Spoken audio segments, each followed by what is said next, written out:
Hello મિત્રો, આપણે જે બુક રિવ્યૂમાં મહેસૂલ તલાટીની જે પરીક્ષા આવવાની છે તાજેતરમાં, એમાં અલગ અલગ પ્રકાશન દ્વારા અલગ અલગ બુક બનાવવામાં આવેલી છે. તો આજે આપણે વર્લ્ડ ઇનબોક્સની જે આ બુક બહાર પડેલી છે મહેસૂલ તલાટી કરીને, એનો આપણે બુક રિવ્યૂ કરીશું. ઘણી બધી આપણે આની પહેલાં 3 પ્રકાશનની બુકનો રિવ્યૂ કરેલો છે. જો તમારે જોવાનું બાકી હોય તો પ્લેલિસ્ટમાં જઈને તમે જોઈ શકો છો, જેથી કરીને તમને ખ્યાલ આવે કે આમાંથી કઈ બુક સારી છે. આજે આપણે આ વર્લ્ડ ઇનબોક્સ બુકનો રિવ્યૂ કરશું અને તમને વિડીયોમાં એ પણ જણાવી દઈશ કે આ બુક તમારે લેવા જેવી છે કે નહીં. અને આગળ પહેલાં અહીંયા તમને જણાવી દઉં કે આ જે બુકમાં જે છે દરેક સિલેબસ એટલે દરેક ટોપિક આમાં કવર કરવામાં આવેલો છે. અહીંયા તમે જોઈ શકો છો મહેસૂલ તલાટીનો જે સિલેબસ છે એ અહીંયા કવર કરવામાં આવેલો છે. પહેલાં તમને આ બુકની ઇન્ડેક્સ બતાવું અને અમુક ચેપ્ટર બતાવી એટલે તમને ખ્યાલ આવશે આ બુકમાં કેટલું ડીપમાં મહત્ત્વની બધી માહિતી આપેલી છે. તમારી પાસે કોઈ પણ પ્રકાશનની બુક હોય તલાટી માટેની તો તેની સાથે તમે સરખાવી લેજો. અહીંયા તમને જણાવી દઉં ઇન્ડેક્સ પહેલાં આપેલી છે, એમાં તમે જોઈ શકો છો ગુજરાતી વ્યાકરણ, અંગ્રેજી વ્યાકરણ અને આવી રીતના દરેક ટોપિક આપેલા છે. જે અને તલાટી મોક ટેસ્ટ પેપર પણ થોડા ઘણા આપેલા છે. વિડીયો પોઝ કરીને તમે ઇન્ડેક્સ વાંચી શકો છો. દરેક ટોપિક કવર કરવામાં આવેલા છે. હવે અમુક વિષય છે એમાંથી તમને 2 થી 3 ચેપ્ટર બતાવું એટલે તમને ખ્યાલ આવે. પહેલાં અહીંયા ગુજરાતી વ્યાકરણ આપેલું છે, એમાં પહેલાં બેઝિક માહિતી આપેલી છે આપણે સ્વર વ્યંજનની. વિડીયો પોઝ કરીને તમે થોડી ડિટેલમાં માહિતી વાંચી શકો છો, જેથી કરીને તમને ખ્યાલ આવે. પછી ધ્વનિ શ્રેણી વિશેની માહિતી આપેલી છે, નિયમો. પછી નિપાત વિશેની માહિતી આપેલી છે, સંજ્ઞાના પ્રકારો એના વિશે માહિતી આપેલી છે. અહીંયા તમે જોઈ શકો છો ગુજરાતી વ્યાકરણ જે છે એમાં ખાલી બેઝિક માહિતી બધી આપેલી છે, એટલા બધા ઉદાહરણો નથી આપેલા. આ બુકમાં અલગ અલગ માહિતી છે, તો એના આપણે રિવ્યૂ કરેલા છે, તો ખાસ કરીને તમારે જોવા વિનંતી. હવે તમને બીજું બતાવું સબ્જેક્ટ, કારણ કે દરેક સબ્જેક્ટના થોડા ચેપ્ટર બતાવું એટલે તમને ખ્યાલ આવે. અહીંયા આર્ટિકલ વિશે માહિતી આપેલી છે, તમે જોઈ શકો છો. આર્ટિકલમાં જે છે ત્રણેય આર્ટિકલ વિશે થોડી માહિતી આપેલી છે અને અમુક ઉદાહરણો આપેલા છે. પછી નાઉન્સ ચાલુ થઈ જશે, પછી પ્રોનાઉન્સ ચાલુ થઈ જશે. એટલે તમે જોઈ શકો છો આ બુકમાં આટલી બધી ડીપમાં માહિતી નથી આપેલી જે બીજી બધી બુકમાં આપેલી છે. પછી વિશેષણ અહીંયા આપેલા છે. ખાલી બેઝિક માહિતી બધી કવર કરવામાં આવેલી છે. વર્લ્ડ ઇનબોક્સની આ બુક છે.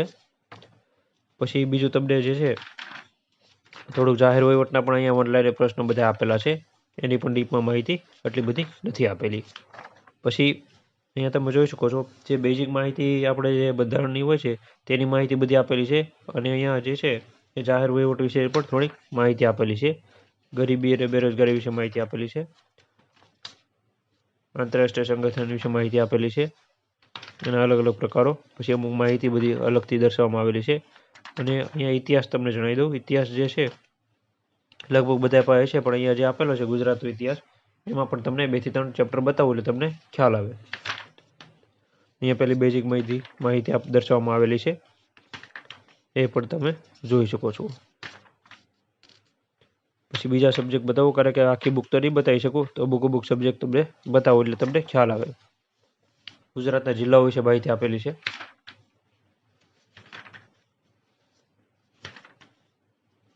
અને તમને કહું જો તમારી પાસે બીજા પ્રકાશનની બુક હોય તો આ બુક તમારે લેવાની જરૂર નથી, કારણ કે આમાં આટલી બધી ડીપમાં માહિતી નથી આપેલી. ખાલી બેઝિક માહિતી જ આપેલી છે. અને અમુક તો જે છે એ સાવ બેઝિક જૂની બુક હોય એવી રીતના અહીંયા અપડેટ બધું કરેલું છે. વર્લ્ડ ઇનબોક્સની એ બુક છે, પણ જિલ્લાઓ અને એ તો બધું બેઝિક ટોપિક છે બધાય મહત્ત્વના, પણ અમુક માહિતી એટલી બધી કાંઈ ડીપમાં નથી આપેલી. અહીંયા તમે જોઈ શકો છો બધી જે છે ભૂગોળ વિશેની પણ માહિતી દર્શાવવામાં આવેલી છે.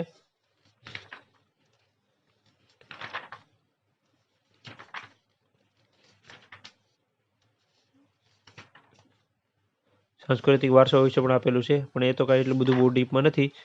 ગુજરાત અને ભારતનું જે છે વનલાઇનર કહેવાય છે, અથવા જે બેઝિક માહિતી છે એ બધી દર્શાવવામાં આવેલી છે.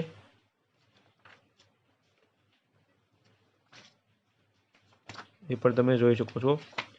અને અહીંયા આઈટી વિશેની માહિતી આપેલી છે, વિજ્ઞાન ટેકનોલોજી વિશેની. એ પણ તમે અમુક ફૂલ ફોર્મ ને કોમ્પ્યુટર વિશેની બધી માહિતી બેઝિક આપેલી છે. અહીંયા મેથ રીઝનિંગ પણ તમને બતાવો. અહીંયા તમે જોઈ શકો છો આ રીઝનિંગનો ટોપિક અમુક આપેલા છે, જેમ કે દિશા સંબંધી પ્રશ્નો આપેલા છે, એ તમે જોઈ શકો છો. લોહીના સંબંધો આપેલા છે, અંકગણિત અને સંબંધિત તર્ક આપેલા છે, સરેરાશ વિશેનો ટોપિક આપેલો છે,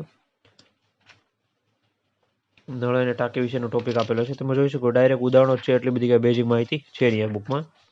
એટલે મારા મત મુજબ જે વિદ્યાર્થી મિત્રો આ બુક લેવાનું વિચારતા હોય અથવા જે વિદ્યાર્થી મિત્રો આ બુક લેવી હોય તો એને હું ખાસ જણાવી દઉં, 600 રૂપિયાની પ્રાઇસ છે. આમાં તમને ડિસ્કાઉન્ટ મળશે. નીચે કોન્ટેક્ટ નંબર આપેલો છે, ત્યાં ફોન કરશો એટલે સંપૂર્ણ માહિતી તમને જણાવી દેશે. પણ હું તમને એમ કહું છું કે જો તમારે આ બુક લેવી, અત્યાર સુધી એક બુક તમે નથી લીધી તલાટીની, તો આ બુક તમે ન લો. આની કરતાં બીજી 3 બુક છે, એમાં વધારે સારી એવી માહિતી છે. અને આપણી ચેનલમાં આજ અથવા કાલમાં ચારેય બુકમાંથી કઈ બુક બેસ્ટ છે એનો પણ વિડીયો આવી જશે. ચારેયનું કમ્પેરિઝન હું કરી અને જે સારામાં સારી બુક હશે એવું તમને જણાવીશ. અત્યારે ખાસ કરીને એ કહું છું કે આ બુકનો રિવ્યૂ અત્યાર સુધી તમે વિડીયો જે 5-7 મિનિટનો થયેલો છે ત્યાં સુધી તમે જોયો છે, તેમાં તમને સમજણ પડી ગઈ છે કે કયા કયા ટોપિક કેટલા ખાલી બેઝિક માહિતી બધી આમાં આપેલી છે. એટલે મારા મત મુજબ તમારે આ બુક લેવાની જરૂર નથી. અને આ બુકમાં એટલું બધું કાંઈ સારી માહિતી છે નહીં. છે માહિતી છે, પણ એવું નથી લાગતું કે આ બુકમાંથી સારા એવા પ્રશ્નો નીકળે. જે બધી બેઝિક માહિતી જે દરેક બુકમાં હોય છે એ સામાન્ય ટોપિકની બધી માહિતી અહીંયા ખાલી આપેલી છે. આવી રીતના બુક બનાવવામાં આવેલી છે. એટલે તલાટી માટે જો તમે બુક લેવાનો વિચાર કરતા હોય તો વર્લ્ડ બોક્સની મહેસૂલ તલાટી નામની બુક લેવાની તમારે જરૂર નથી. મારા મત મુજબ એટલું બધું આમાં સારી કે માહિતી આપેલી નથી. બાકી જે કાંઈ વિદ્યાર્થી મિત્રોની રિવ્યૂ હોય, જેણે લીધી હોય અને કેવી બુક લાગી, તો તે પણ નીચે કોમેન્ટમાં જણાવજો. પણ જો તમે એક પણ બુક ન લીધી હોય તો આ બુક તમારે લેવાની જરૂર નથી. એવું નથી કે આપણી ચેનલમાં દરેક બુક રિવ્યૂ હવે સારી જ હોય છે, લેવાની જરૂર હોય છે. હું ઘણી બુકનું કહું જ છું કે આ બુક જે છે એટલી બધી માહિતી સારી એમ નથી. આના કરતાં તમે બીજી બુક લો તેમાં સારી એવી માહિતી વધારે આપેલી છે. એટલે આ બુકમાં એવું જ છે, મહેસૂલ તલાટી જે બુક છે પણ આની કરતાં બીજા પ્રકાશની બુક છે એમાં વધારે સારી માહિતી છે. એ ત્રણેય બુકના રિવ્યૂ પણ તમે જોઈ લેજો. પછી આપણી ચેનલમાં આજ અથવા કાલમાં સંપૂર્ણ ચારેયમાંથી કઈ બુક લેવી એનો માહિતી તમને જણાવી દઈશ. જે વિદ્યાર્થી મિત્રોને તાજેતરમાં પરીક્ષા આવવાની છે તો એના માટેને સારો એવો ફાયદો થઈ શકે છે. વિડીયો ગમે તો ખાસ કરીને લાઇક કરી આપજો. અને બીજી કાંઈ પણ માહિતી હોય તો નીચે કોમેન્ટમાં જણાવવા વિનંતી. અને ચેનલમાં ન હોય તો સબસ્ક્રાઈબ કરી આપજો. અને જો આ બુક તમારે લેવી હોય તો ડિસ્ક્રિપ્શનમાં લિંક આપેલી છે, અથવા અહીંયા તમને ઉપર દેખાતું હોય છે ત્યાં ફ્લિપકાર્ટમાં જઈને તમે પણ લઈ શકો છો. જ્યાં પણ તમને ડિસ્કાઉન્ટ મળતી હોય ત્યાંથી તમારે બુક લઈ લેવી. આવી રીતે એક આ માહિતી હતી. અને બીજી કાંઈ પણ સવાલ હોય તો નીચે કોમેન્ટમાં જણાવવા ખાસ કરીને વિનંતી. Thank you.